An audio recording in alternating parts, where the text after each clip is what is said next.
Hello and welcome to this tutorial on tracing a prisoner of war in the records of the International Committee of the Red Cross. My name is Chris Baker. I run a specialist firm dedicated to researching the men of the British Army of the First World War, including prisoners of war. You can find details at fourteeneighteen.co.uk. The Red Cross played a vitally important part in the gathering of information about prisoners of war. During 1914-18, it received 400,000 pages of documents concerning men who were in captivity and exchanged that information between the belligerent parties. This information has been digitized and is now available through their website. By following this tutorial, you'll learn how to efficiently search those digitized records, looking for an individual prisoner of war. Depending on the details recorded at the time, you'll be able to find military and personal details of the casualty. The documents have been digitized and are available free of charge at the Red Cross website. So, let's take a look at the site now.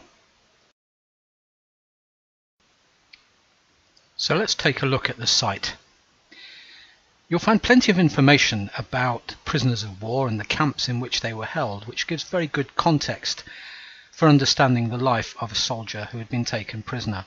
It's well worth looking through some of this information before you begin your search.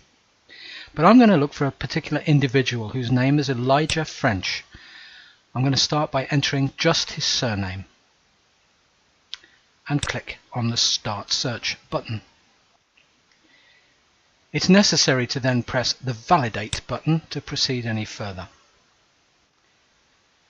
Once you've done that, a list or column of index cards appears on your screen for men named French. Now, they're arranged, as you can see, down on this left-hand column by regiment.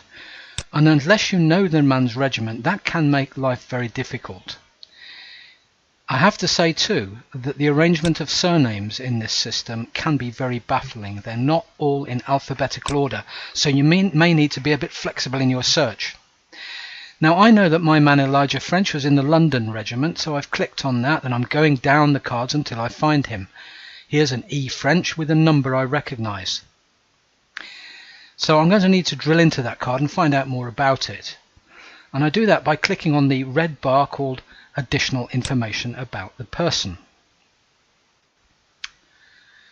You'll see on the card that there are a number of reference numbers starting with P, A and R.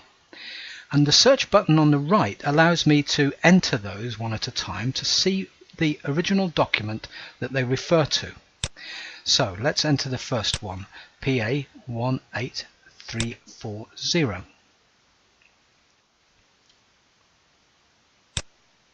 And we'll click search. When we do that, we're presented with an original document which was raised in Germany. It's very difficult to see on a single screen, so let's just expand it by pressing all of the right buttons to do that. And we can zoom right in and move it around. Here's Elijah French, gives me his rank, tells me he's in the London Regiment, and most importantly, it tells me that he was captured at Cambrai on the 30th of November 1917 and taken to Le Quesnoy.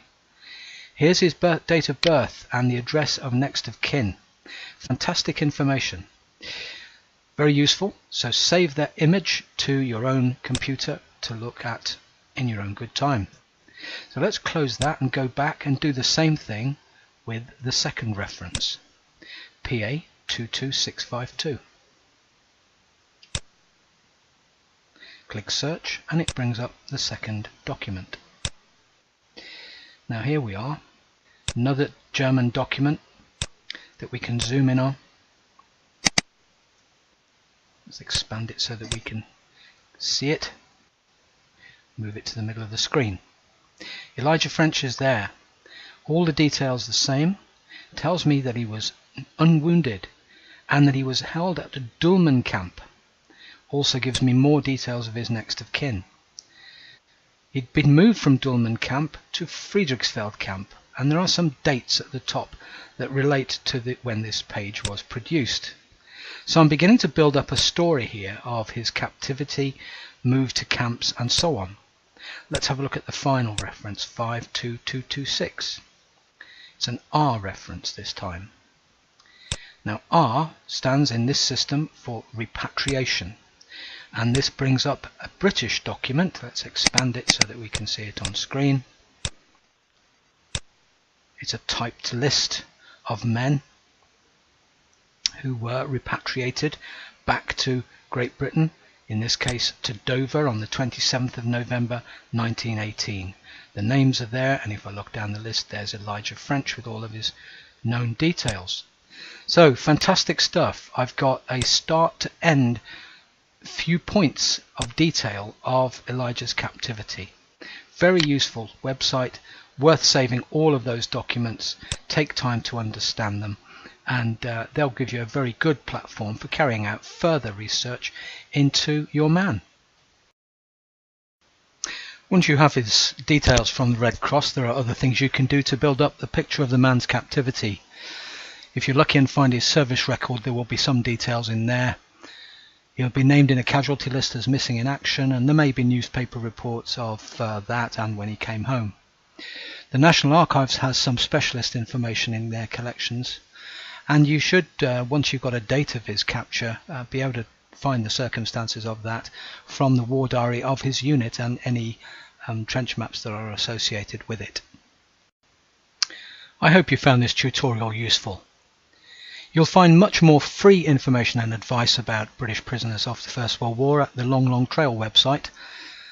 But if you need deeper help or interpretation of documents you've already found, do contact me at 1418 Research.